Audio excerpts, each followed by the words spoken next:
chair. There There we go. And I would like to introduce Terry Caputo. Terry is our chair of governance. He's also our DGND, which is district governor nominee designate.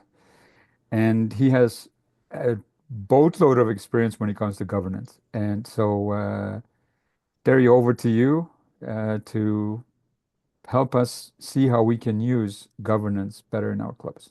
Yes. Great. Thank you, Joseph. And I have to say, I'm excited to be here um, on this Learning Tuesday. And I'm excited that so many people decided that this was an important topic for them to come and listen to.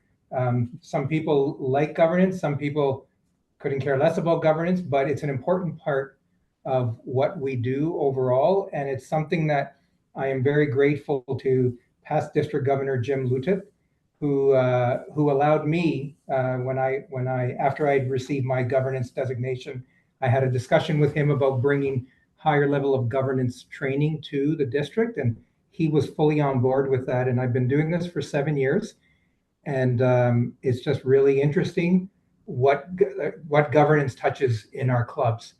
And so I am going to share my PowerPoint. What we're going to do today is we're going to I'm going to try to keep my piece of the presentation to 20 minutes.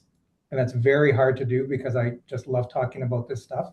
Then we're going to go into breakout rooms where we're going to take a governance process, and we're going to want people to have a discussion on, is this something that their club is doing? Is it working? Is it not working? What are some suggestions that you can give to have what can the governance committee do to support what maybe improving a process or something with governance in your club overall. So we'll get started now. Normally, I give governance training to president-elects, and I come at it from the president board perspective. I'm sort of turning that around, and I'm coming at it from the club member perspective. And so, as a club member, what should you know about governance? And what should you expect from your board? So I'll start the presentation. I'm assuming, can everyone see that? Yep. Yes. Okay. Perfect. So some of this for any of you that have been in my presentations before, some of this material you'll recognize. As I said, I'm coming at it from a different perspective. The really important part that I want to talk about are the processes and policies, and then what to expect as a club member from the board before we get into our breakouts. And so we'll talk about what is governance, why is it important, and then go through the rest there. So first, I have to give a shout out to my governance committee team. And so Howard, Joseph, Rachel, Don, and Sonia, thank you very much for being there and moving governance forward in the district. We've done a lot of work, and there's a lot more work to do. And they're always happy to dive into any issue and bring solutions forward. So thank you very much. And they'll be helping with some facilitation today. So in terms of the governance committee's terms of reference, it's all about supporting. It's all about supporting the district board. So I don't know if you know, our district does have a board of directors. We are incorporated federally. We have a board of directors, and that board has to ensure that it's fulfilling its oversight duties. And we're there to support the board. We're also there to support the clubs, the AGs, the district leadership team on any matter. And my experience has been that when there's an issue in the club, it usually relates to some form of governance failure. And so it's really interesting, the things that I've dealt with over the last number of years, but it's all in support of clubs. We're happy to review any policies, procedures, bylaws. We do that for the district, and we're happy to do that for clubs. And then we provide training like today. So what is governance? So this is a simple definition. If you know me, I like to keep things really simple. It's a system, like any other system, by which your club is directed and controlled. What does that mean from a club perspective? How does the board ensure the proper running of the club so that it meets the needs of all interested parties? And so some people would say stakeholders. That's the same thing as an interested party. At the bottom there, you'll see the interested parties that, just an example of what interested parties are, with the focus today being the members. Because when you look at the operational board, so all Rotary boards other than Rotary International probably has a full governance board. Rotary club boards, they're operational boards. They run the club. But what's important to understand is that as the key stakeholder, you, the members, first of all, you're nominating and electing the board of directors. You elect the president, or at least approve the president's moving into the role. And that board is acting as your agent to run the club appropriately. So you're giving that agency to the board, and then the board is running the club normally through committees. I would assume most clubs here have committees. So you'll have like a membership committee, community services, club services, fundraising, and that's where all the work is done at the committee level. And then the committee brings their work up to the board, and then the board brings their work up to the members in some form of reporting. That's how it's supposed to happen. And so as the members, when you elect that president, that board, you're giving them the agency to provide the direction of where the club is heading. And then you're ensuring that you're monitoring what's happening, and that's the control piece that's coming back up to you as members. And so if this isn't happening in your club, I would question why, because this is how an operational board in Rotary should work. So what are sources of direction? So many of you have seen this before. A strategic plan, it gives you the path you want to head down. You have your risks and risk mitigation. The committees, we discussed committees already. The policies you put in place, and your budget. Your budget provides the resources to meet the goals you want to meet in the year. And so then after direction comes control. So the control flows up to the board and then to the members. So you usually have an AGM where you're given an annual report. That is a report on how the club has done for the year. Some clubs may look at performance measures. So the amount of revenue or the amount of profit you made in the fundraising initiative versus last year. What were you expecting? What was the budget? That would be a performance measure. Some of you might do evaluations. How are you performing overall as a club? I would say a good evaluation would be those clubs that are going for the presidential citation. There are certain goals that you need to achieve to receive that citation. And there are reporting tools that provide performance measures and evaluation on how you're doing against those goals. And then the financial statements at the end of the year, and those are important, and it keeps me employed as I am a CPA as well. So why is governance important? And the first two items are important, but I would say the item that is critical is number 3. And so, of course, you want the club to run smoothly, to achieve your social mission. You want to be complying with the rules and regulations. But a lot of the items that come up to the governance committee from the DG are normally conflicts that are happening in clubs. And once a conflict occurs, it could really erode member trust, especially member trust in leadership. And once that happens, then you just start, you have a pattern that occurs that could be really hard for the club and the president at the time and the board at the time to really get out from under. And so we don't want to see that happen.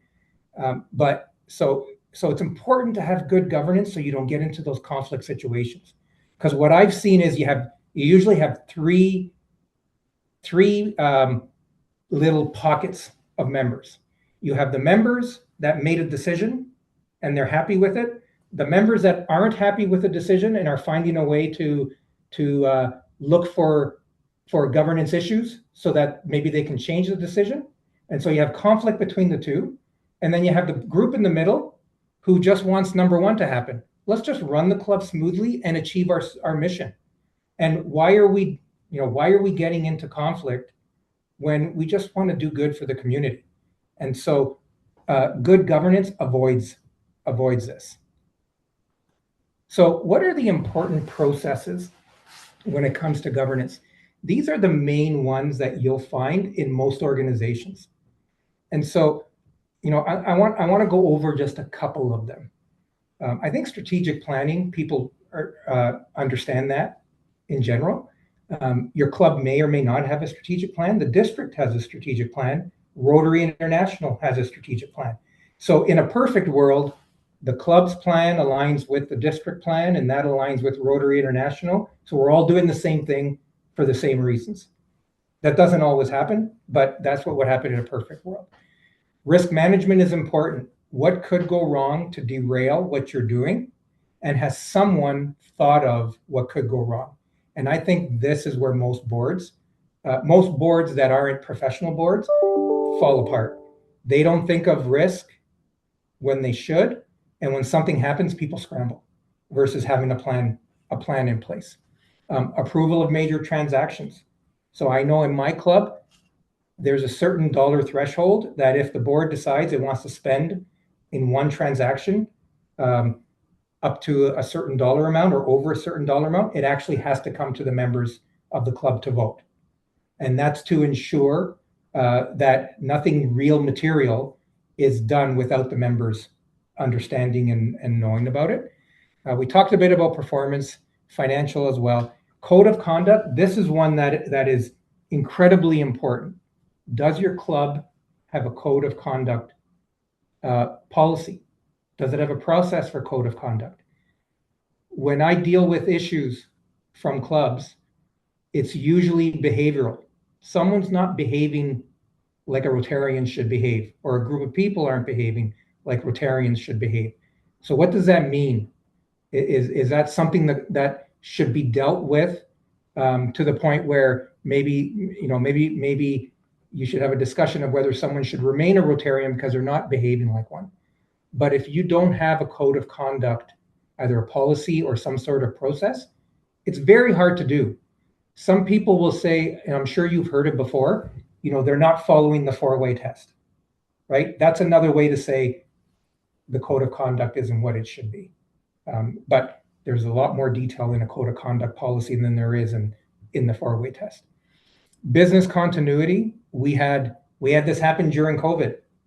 Does your club have a plan when certain big items happen that disrupt the operation of your club?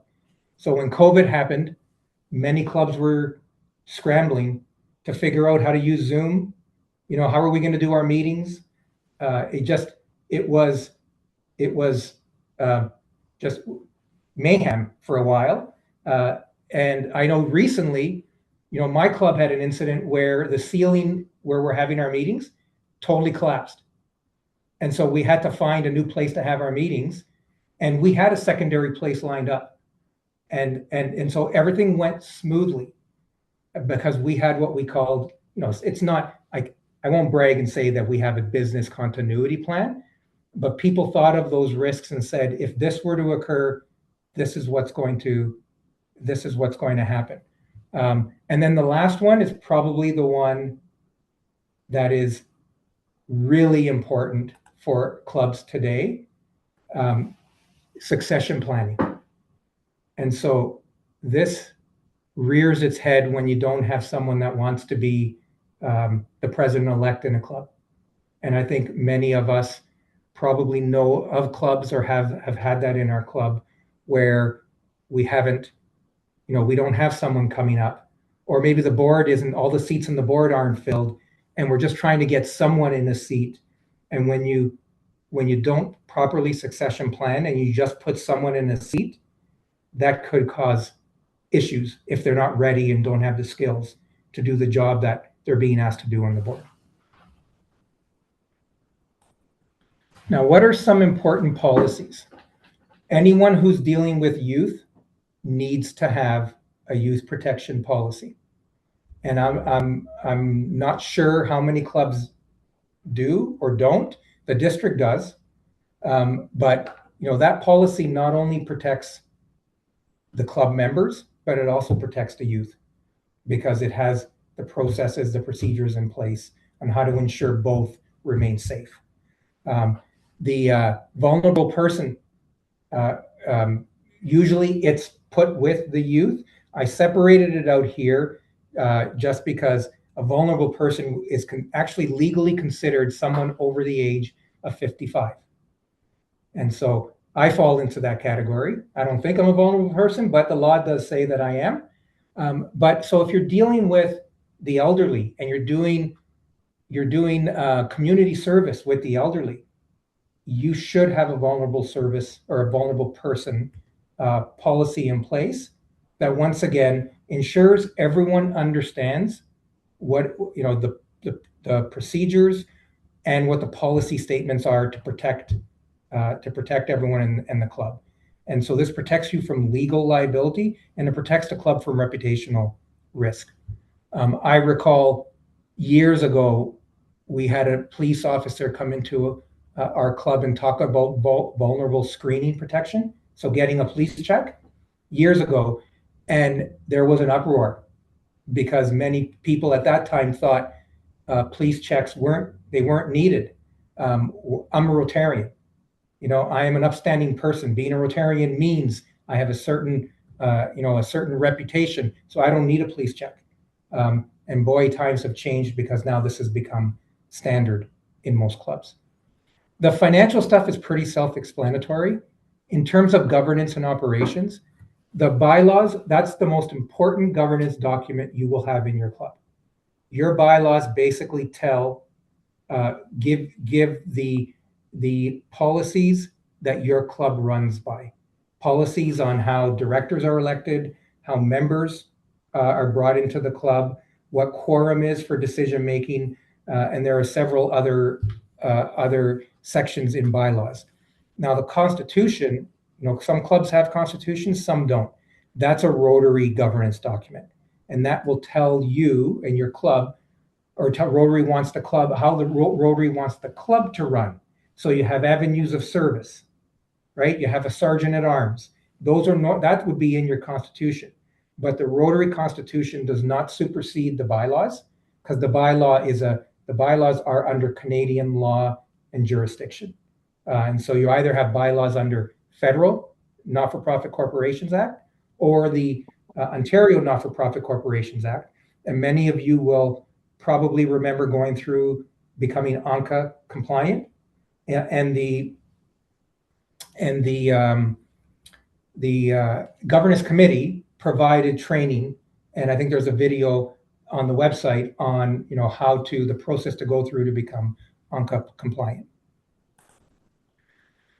And then the nomination and election procedures. Different clubs do things different ways. Some clubs are really strict on how they nominate and elect their directors and their president. Some aren't. And that's a club decision. I would err on the side of being very prescriptive on how you do it because then it can't be challenged. But that's up to clubs. And then record retention. I remember when I became treasurer of my club, the record retention policy was the box that was handed over to me by the previous treasurer, and everything was kept in the box. And at some point, the box got full, and it was left somewhere. And if someone remembered, you'd know where the records were. If someone didn't, then if anything ever was needed, you'd have to go searching through each. You have to go through each treasurer's name, asking them if they had the box for their year. Nowadays, it's done online. You have Google Docs, you have Club Runner, which is a good source of record retention, and having those records for 7 years, you actually have to have it by law, the retention of records for 7 years. The membership piece, I will leave that because Rotary has changed its view on attendance and classification. So you no longer have to have a 60% attendance record. and it used to be one classification, I think one classification per club, and now those are, it's club dependent, whether you want to do that or not. And then the last two are really important. I've talked about code of conduct. Conflict of interest is a really slippery slope. So what is a conflict of interest? It's if a decision that you are involved in is going to benefit you personally, could be financially, could be reputationally, when you're involved in that decision, you have a conflict of interest. You shouldn't be part of the decision-making process. And from a board context, if anyone's involved in a situation, it could be a board decision or an action that has to be made, positive or negative, where you're involved, you would normally ask the individuals who are involved to leave. They wouldn't be part of the discussion. I'm not sure if that happens. There probably should be a policy in every club on conflict of interest. I know in most organizations, they have conflict of interest policies. So club member expectations. This is to me, this is the most important part. What should you expect from your board? You should expect, because you've put them there, you've nominated, you've approved, you've voted on, that they're acting in the best interests of members and other parties. So when I say members, I mean all members, not just certain members. They're not acting in their own self-interest. It has to be in the interest of everyone, which means there are individuals in the club that won't agree with every decision that's made, because it might not be in their best interest that a decision is made, but it may be in the best interest of the majority of members in the club. And that is a totally appropriate decision to make if it benefits most members. And so what do you do to ensure you don't get into a conflict situation? Your directors have to be informed and prepared for all meetings. And so what I tell directors is that whatever time the meeting is scheduled for, the length of the meeting, so if you have a 2-hour meeting, you should be preparing for 2 hours before the 2-hour meeting. And if you're not, then you're not doing your duty as a director. So you should expect that from your directors. You should expect that they're doing proper due diligence in making decisions. If someone walks into a meeting and says, I have a big issue I want to vote on, here is the issue, let's vote, that's not proper due diligence. You should expect that they're bringing all the information they need, not to the meeting, ahead of the meeting, so that directors could be informed and prepared to have a really good discussion. And all views on an issue have to hit the boardroom table, has to be discussed, and then you vote on it after that. And I find that there usually is a lack, I wouldn't say lack of due diligence, but not as much due diligence as should be done when Rotary boards are making decisions. And how do you make sure there's good due diligence? You provide information, like I said, ahead of time, a 1-page briefing, any other information that may help directors inform their thinking on a certain topic that's coming to the table. I think a good example of this is those clubs that give what I call a big ask. Clubs that give large donations, maybe over multiple years. Usually they have a process for that. A charity has to fill out a form. They have to provide a report. They may have to come and do a presentation. Then after the presentation, you score it. The board members talk about it. Whoever came highest on the score wins, and you tell your club about it.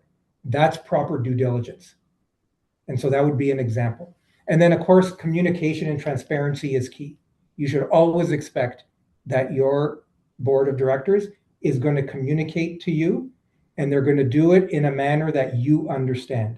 And so as an accountant, when I bring financial statements to the table, I rarely just show numbers. I show charts, different pictures, so that the regular member who's not an accountant can understand what is going on.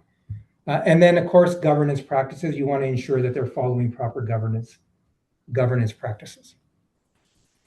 So I've gone over a bit, but like I said, I can talk about this forever. And so what we want to do is have a discussion. So I'm going to go back to these governance processes. And so we're going to have, how many breakout rooms, Nisi, do we have? Do we have 6 breakout rooms? We can do 6, we can do 5, How many depending on. people? We have 74 people. So we probably have enough for 6. Okay. So they're smaller. And so Okay. what I'm going to ask is, I'm going to call out people from my committee, and we're going to allocate a breakout room for a governance process. And I'd like the individuals in that breakout room to take that process and talk about what is happening in your club when it comes to this process. So, for example, succession planning. How's your club doing in succession planning? Have you had challenges finding board members or president-elects? What are some of the biggest challenges that you see in succession planning? And, what are some solutions that you may have? And what could the governance committee do to help? And so if you think of those sort of 3 questions, what is your club doing? What are the challenges? How can the governance committee help? Have a discussion, pick a scribe, and then at the end we'll do 15 minutes in the breakout rooms. We'll have the scribe give an update on what the discussion was. And so what I'll do is I'm going to ask. So Nisi, you said people can pick breakout rooms. Yeah, so we need to know the 6 topics first so that I can name the rooms, and then I can tell your committee members, like I'll just read out room 1 as succession planning, Okay. and then whoever's looking after that can go Okay. into that room. But I need to know the 6 topics first. Okay, I'll actually give you the topics and the person from the committee that's going to go into the room. Okay. So they know. So conflict of interest will be topic number 1. And that would be Howard. Okay, and it's going to actually be room 4. Room 4. So Howard, you're in room 4, and anyone that wants to talk about conflict of interest, go to room 4. When I open the rooms. Approval of major transactions. Approval of... And that'll be Sonia. Okay.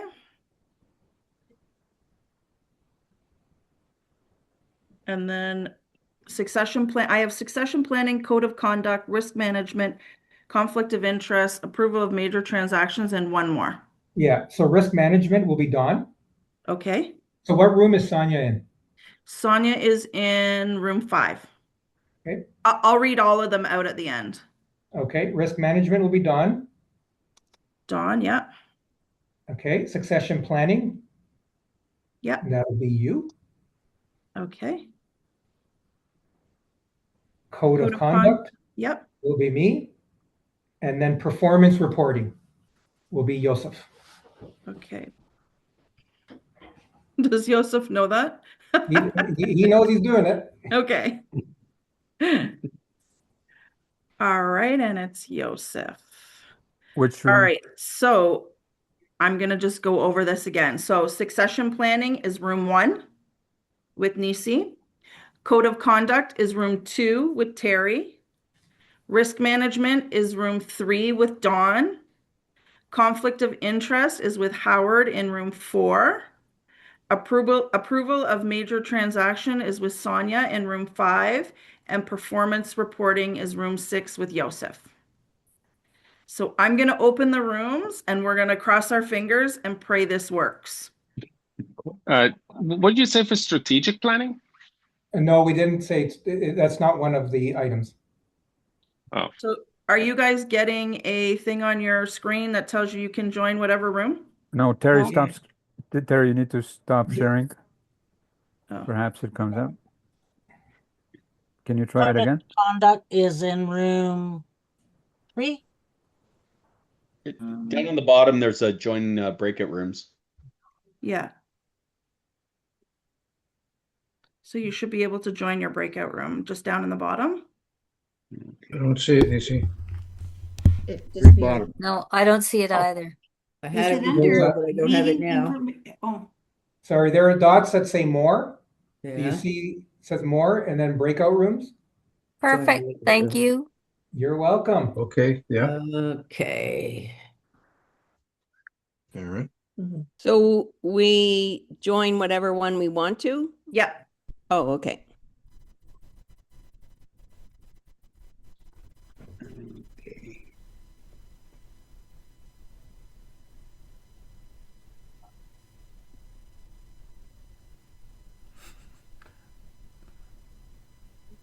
Not a conflict.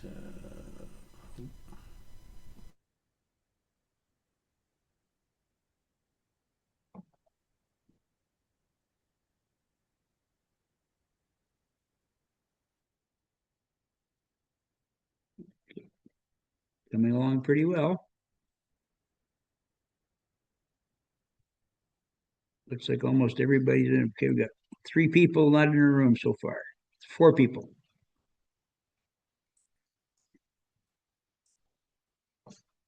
Okay, Hal, you got room figured out, Hal?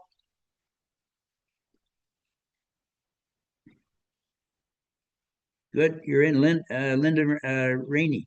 You got one?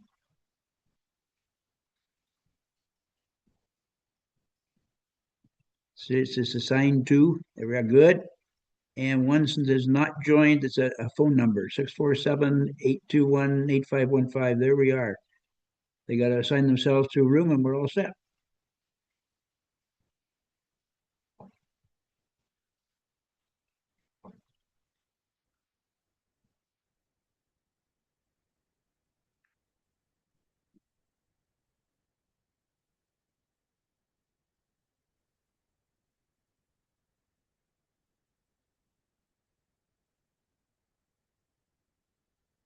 Okay. Well, I'm going to join my room. Obviously, it does a session plan. Now, I have asked several people to follow me because I mean, ideally, I said in a little meeting to our club a short while ago that ideally we'd like to be 3 presidents deep, right? But that's a little hard to do. We're 2 now, and I'm still trying to find someone.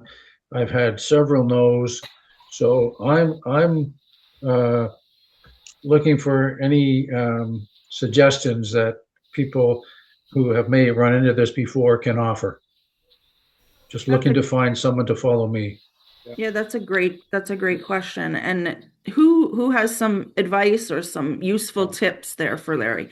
Yes. Bruce Coleman, Port Hope Club.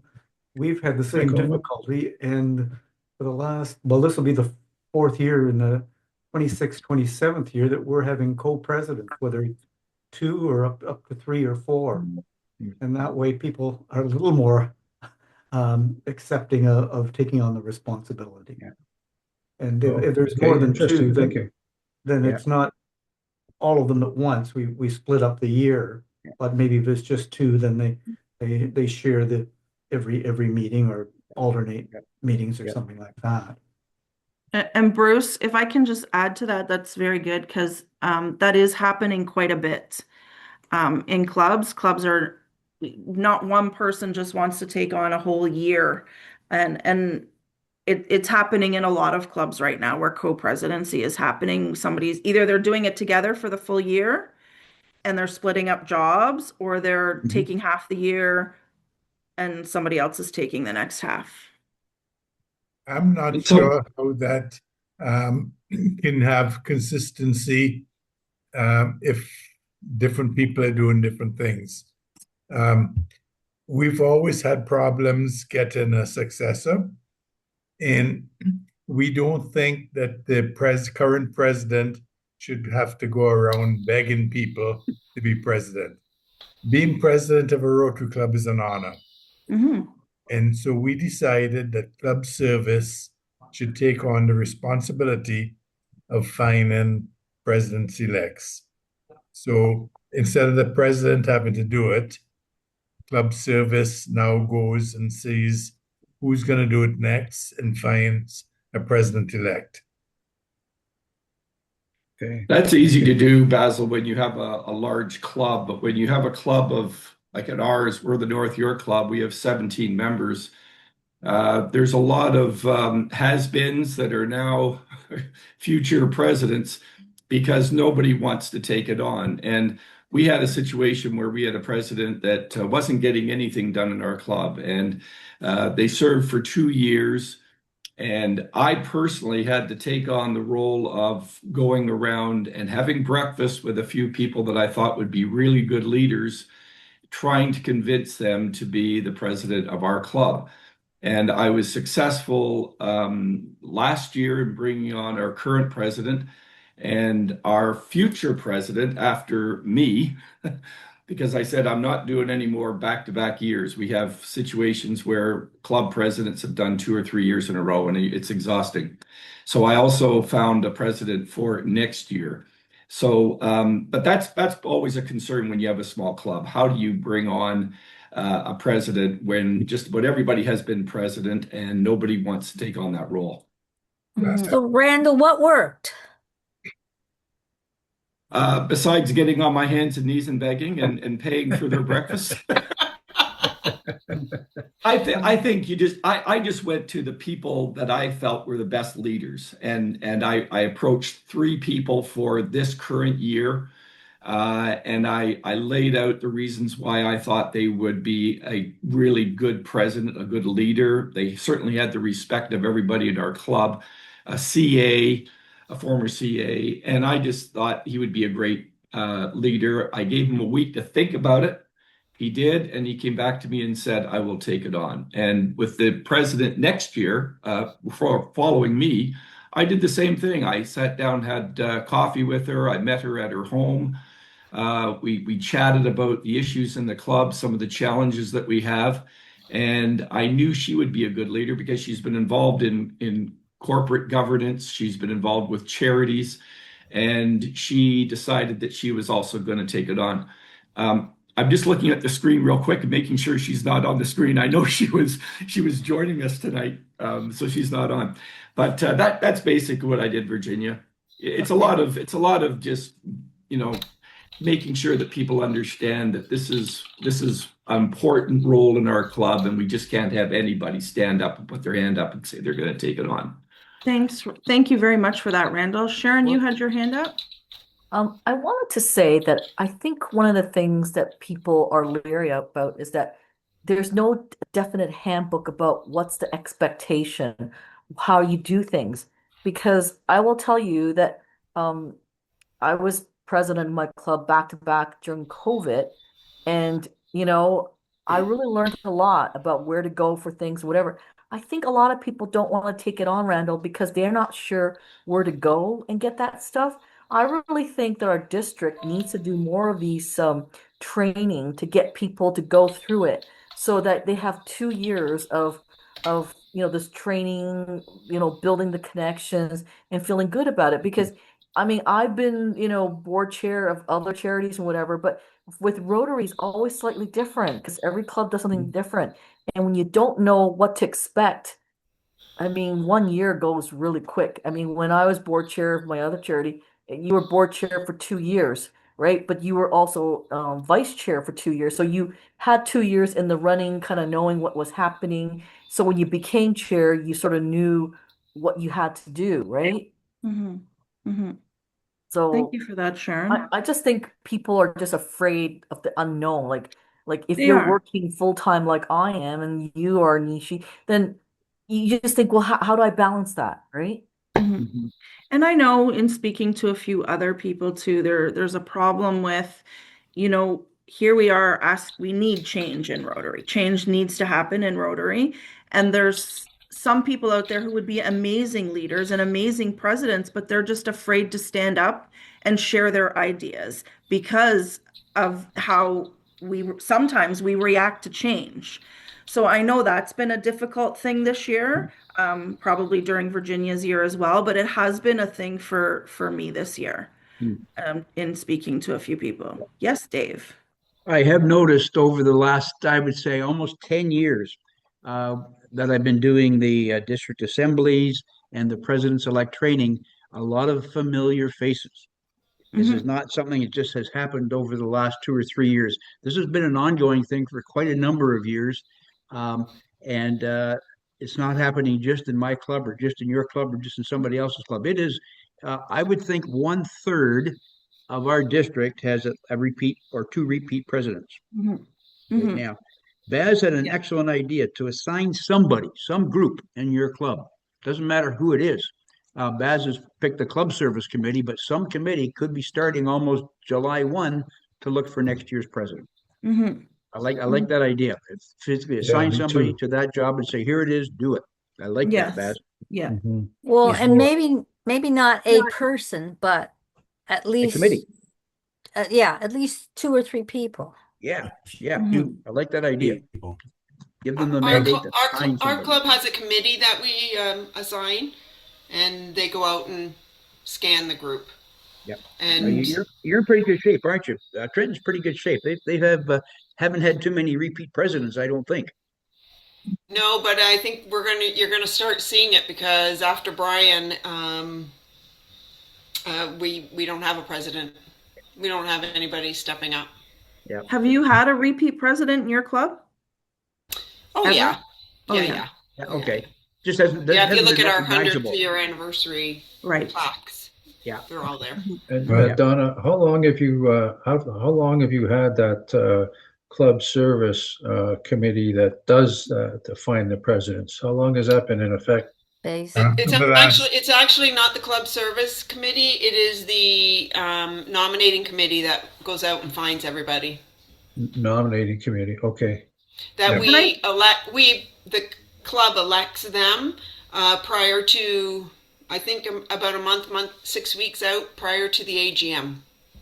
And I think that's a great thing is having I know there's clubs out there that have a nominating committee. I'm from a club that doesn't have one, but I'm really gonna, I know Karen, our club secretary, is on here, but I'm really gonna try really hard to bring that in because it is tough for the president to be chasing somebody or some people, right?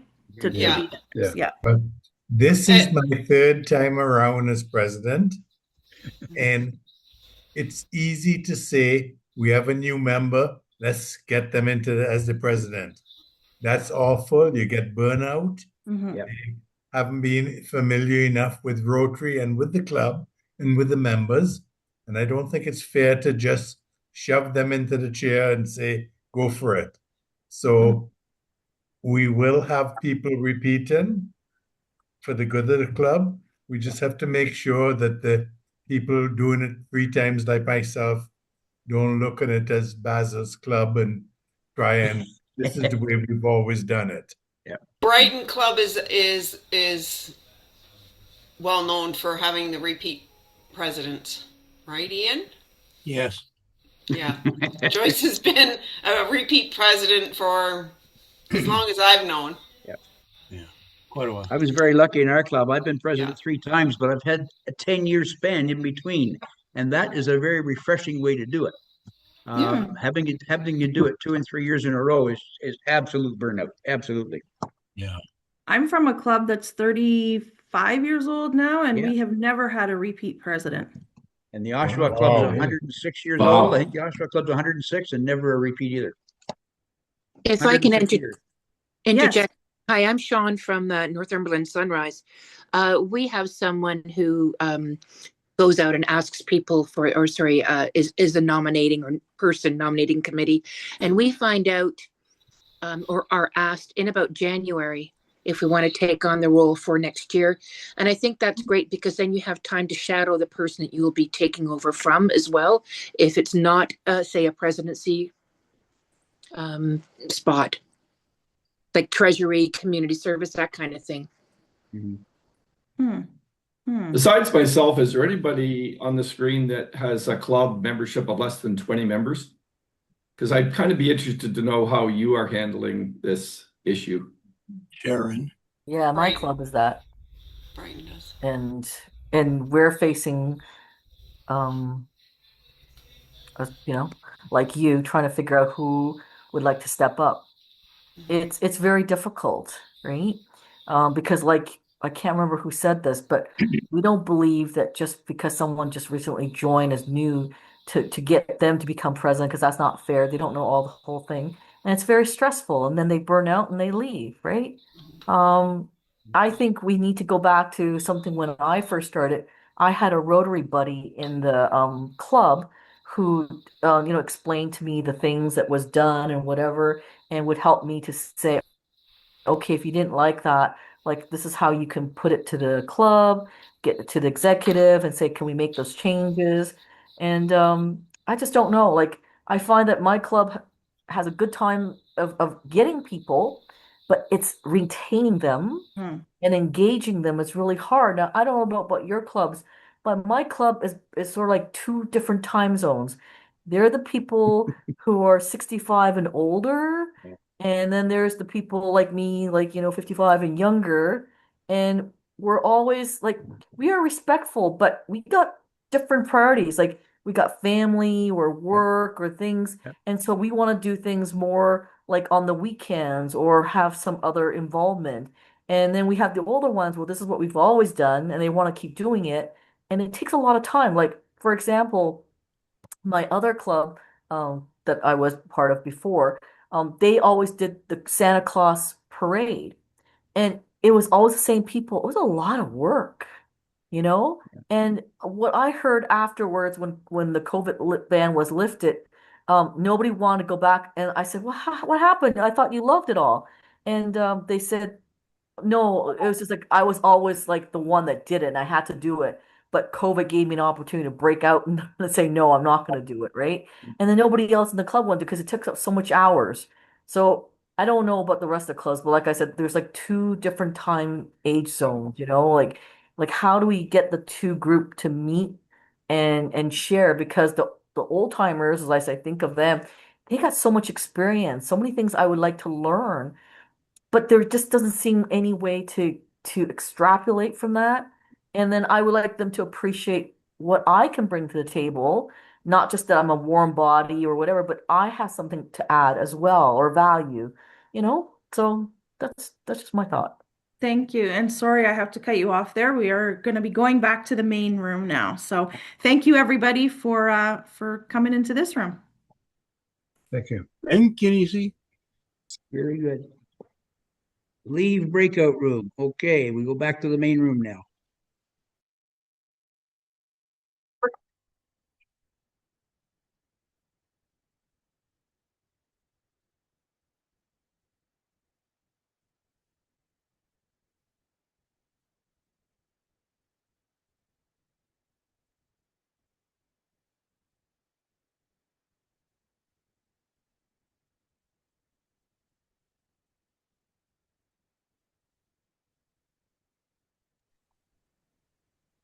In the chat room, we have a question for Terry when he gets back in. We should answer some of those questions. I will bring that up. Thanks, Dave. Okay. I know we're working on a new district policy and procedure manual, correct? Yes, correct. And I think that's going to answer that question very well. Yes. Terry, I was worried that you left us. No. All right, back to you, Terry. Okay, so I think everyone's out, and I know in my group we had some really good discussion, and they nominated the governance committee to do more work, and so I have a feeling maybe that'll be a theme. So let's start. I don't have the room numbers. I'm just going to start off with conflict of interest. Who's going to report on conflict of interest? That would be Bruce, Toronto Sunrise. Some clubs some of our group have a policy on financial conflict of interest, but no one has one on reputational conflict of interest. In fact, we weren't entirely sure whether this was about the club reputation or individual members' reputations, just as an off-the-top imagined situation. If a club member wants to be the president of the club, simply to put it on their resume, is that a reputational conflict of interest? We did not figure out an answer to that in our allotted time. So I'm going to throw that one out there. We also had a really deeper discussion about these situations where board members within a Rotary Club are also board members of other charities, and actually I am. And if so, should those Rotary Club board members vote on financial donations to a charity on which they're also on the board? The majority of us, but not all, felt they should recuse. And from a procedure point of view, several people mentioned that every board meeting agenda should include at the beginning a request to declare conflict of interest for the minutes, and that there should be board term limits in bylaws. You know, the same person on the board many, many times. To that one, some smaller clubs said, well, yeah, that's really good in practice, but what if we can't find enough people to fill out a board every year? Other people noted in response to that, well, if we had term limits, let's say 3 years, just hypothetically, and everybody knows that's the case, that might encourage newer members to step up.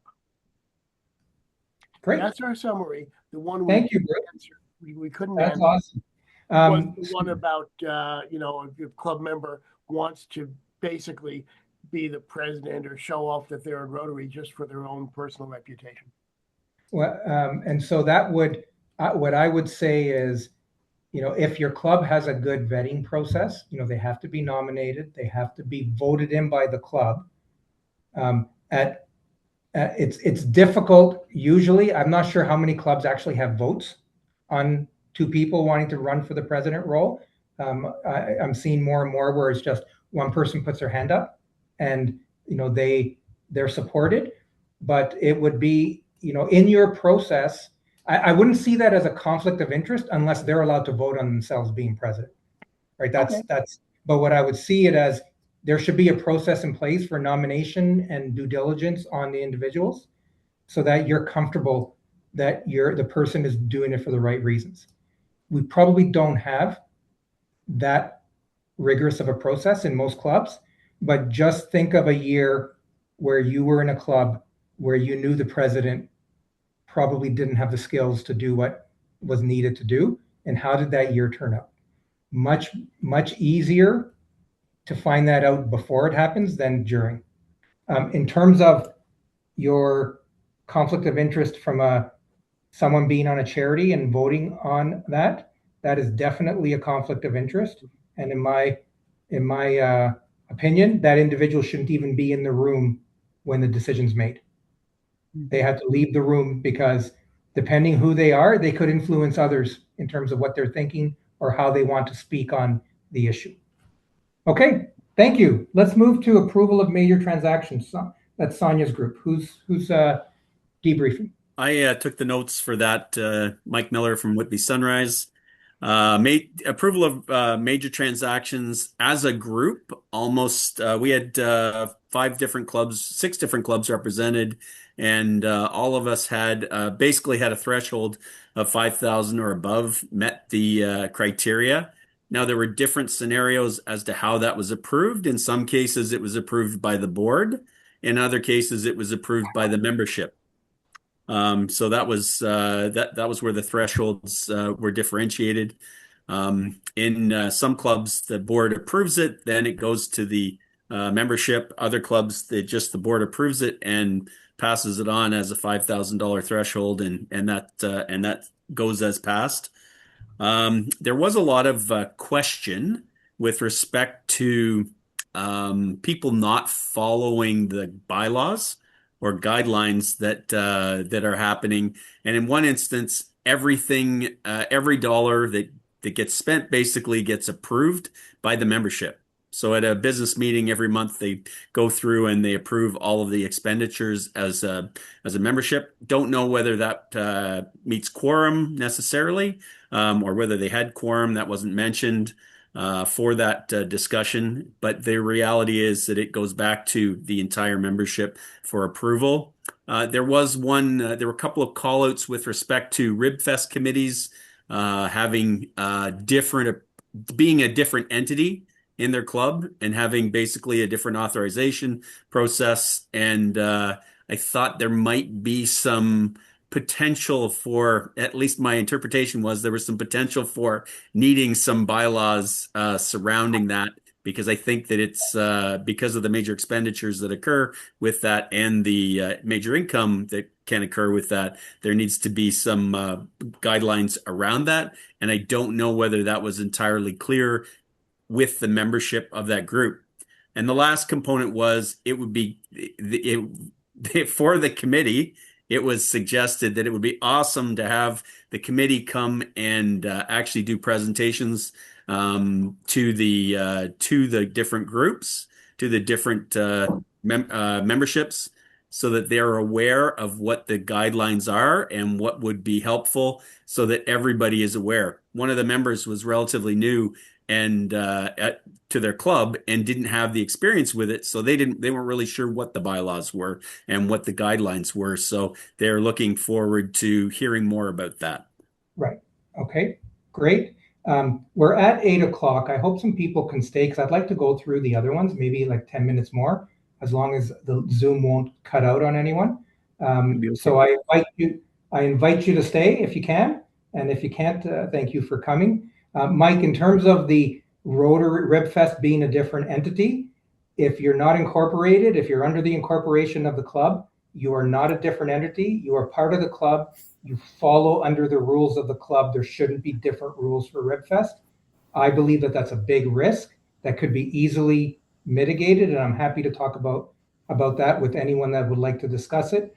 But that big of an expenditure, RibFest is probably the most material item a club will do, could be really risky if you don't get the right approvals. So I'll just leave it at that. Thank you very much for your summary. Good job, Mike. Dawn, risk management. Who is doing it for risk management?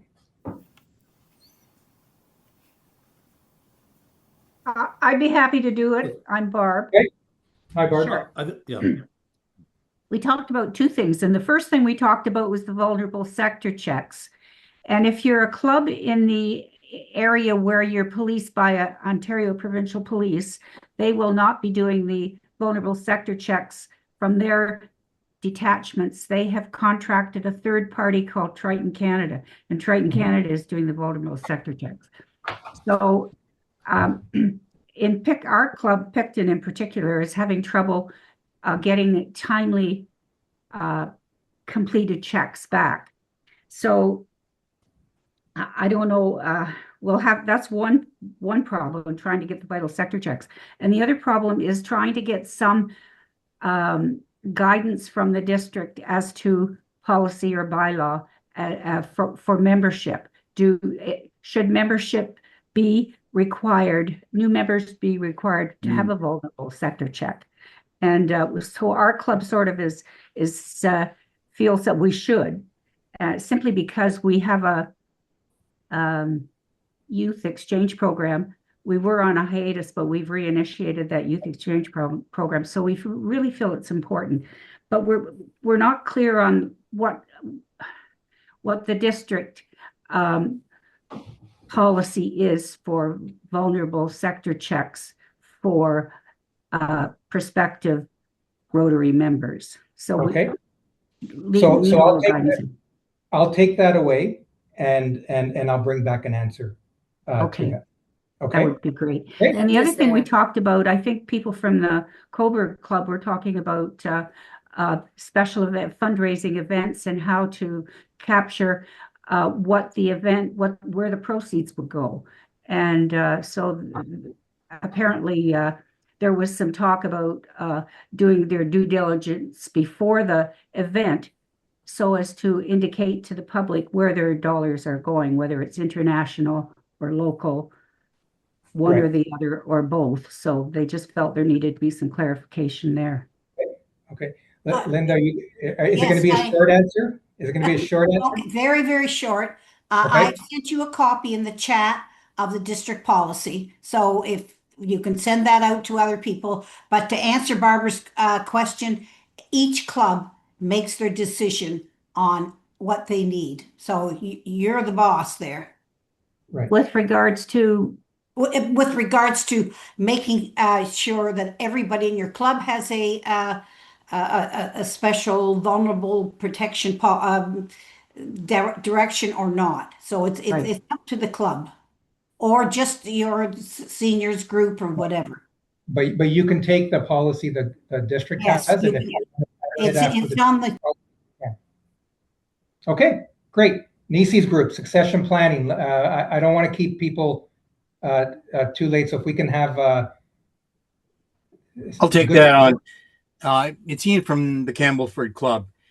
And I think this is a quote unquote a situation for a lot of clubs, and as Larry had pointed out, initially his club would like to keep 3 presidents deep, and he's just running into a problem. So Basil had made mention of in his club that the club services committee does and goes about looking for the presidents down the president stream. Donna had the nominating committee does the search. So again here, what was it? Randall had made, he did it on a face-to-face basis and doing the ask. And for those he felt were, and he's acting as the president, those he thought were good leaders and so on and so forth. And someone steps up or a couple step up. Expectations of the presidency. We've all been there. It is not an easy job, but an honorable job. And the thought is, do we change over every year, or is it a 2-year process, or is it you're president-elect and you get to learn and shadow someone in the position right now and then move on? Everybody, and the governor stipulated that everybody is afraid of change. Again, something we're all very, very familiar with. So it's important that we do have, my language, excuse me, minders to help us mentor the process, to go through and to learn what's involved.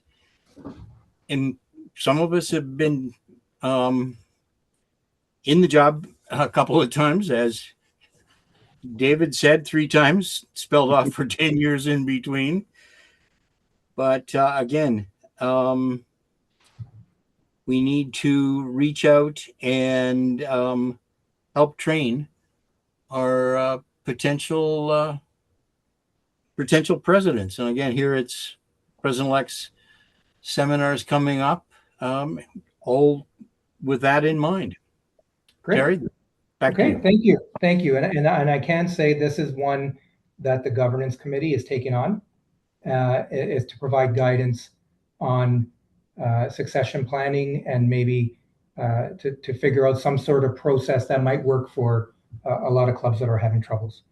So my group, code of conduct. Okay, that would be me, Terry. I'm Joan from Scarborough. Ours, of course, was code of conduct, and we got started off really well by one of the people in our room providing a case study that was really interesting to get the discussion going. And it was a difficult case study. I won't go into all the details, but they had no code of conduct, which I think most clubs don't have. The president talked to the person. It was a significant, it wasn't a minor thing, and talked to him, but it didn't help, and that person's still in the club. So I think it got us to, we need a policy for tough decisions. I think minor conflicts, most clubs manage to handle. We talked about 1 or 2 people speaking with the person involved. Usually that works. You don't want to have a committee of 7 attacking the poor person. But the smaller things can be done. But for the things that are larger, we need something. The district and RI do have a code of conduct or a statement that we can reference, but it was sort of a thought that we needed a code of conduct from the district that we could take to our clubs. Could be slightly modified if we chose, but we do need something in place because, and I did ask Terry this question myself, so how many times does he get contacted in a year? And he said usually 2 on average over something that's much more significant. But if we had a policy defined of what you need to do, that would really help. And we need to make sure that if it's a severe code of conduct issue, that the person cannot just go to another club because that becomes a big issue. So we need to know how to report it to RI, and therefore they can't just go join another club because I know that has happened. So Great. I think I got most of it in there in a few minutes. You did. Thank you very much, Joan. And the governance committee is going to pick that one up too, for sure. And then the last one, performance reporting. Yes, I was taking notes there. Andy Kyoto, Rotary Club of Etobicoke. So performance reporting, some really good discussions on that. For example, hands-on committee, recording all the hours that spent picking up stuff, shopping, how much money was spent, and things that were on sale and not on sale. I'm waiting for those kind of things. So, and then that's all reported back to the board and then provided in a report. So that was one review of events with the board. So any events that were taking place, there would be a recap. And then one of the things that more compliance was required by most of our clubs to do performance reporting, obviously, because this is the way to get all the members that aren't at all the events and meetings to be aware of what's going on in their club. Like, for instance, Ribfest was one of the examples. Invite committee chairs to meetings and how they spent their funds and how they gathered them and what were the benefits of the events. Weekly newsletters to recap the meetings, and like I said, send me minutes before the board meetings, like way before, so they can review them. Fundraising targets, monthly targets, strategic plans with documentation, and especially the RI 13 goals, and reporting those to my Rotary. Awesome. Thank you very much, Andy. Okay, so that was everybody. So thank you very much. I'm not sure if I turn it over to Nisi. Yes. But, I will say I really appreciate everyone's time. I appreciate everyone staying longer. The governance committee is here to help you. And so if anyone has any issues, if any club has any issues, they should first talk to their AG. And then the AGs bring that information up to the district level. And hopefully you won't have to talk to me too often, because when you usually get to me, it means something has probably gone a little awry that you'll need some help with. But always happy to help anyone who needs it with any advice or any training. Thank you. Thank you. And thank you so much, Terry, for being here tonight and giving us your presentation. It was awesome. And there comes times when Learning Tuesday, we just wish it was 2 hours, but so thank you so much. Thank you to everybody for being on here as well tonight. This was a great turnout. I just want to let you know that the next Learning Tuesday is April the 21st. It is the Public Image Committee about storytelling. So make sure you watch for that email coming out. Again, thank you so much, everybody. Terry, thank you. And Terry means it when he says it. He's there for you. Well, we're all there for you, but Terry's there for you. Happy St. Patty's Day. Yes, you too. Happy St. Patty's Day. Thank And you by so the way, much, the Terry. parade was excellent. Good Good night. Bye. night. St. Bye, Patrick's everyone. Day to everybody. Take care. Thank you Bye, all. everybody. Fantastic. Bye, everyone. Fantastic. Thank you so much for all your advice.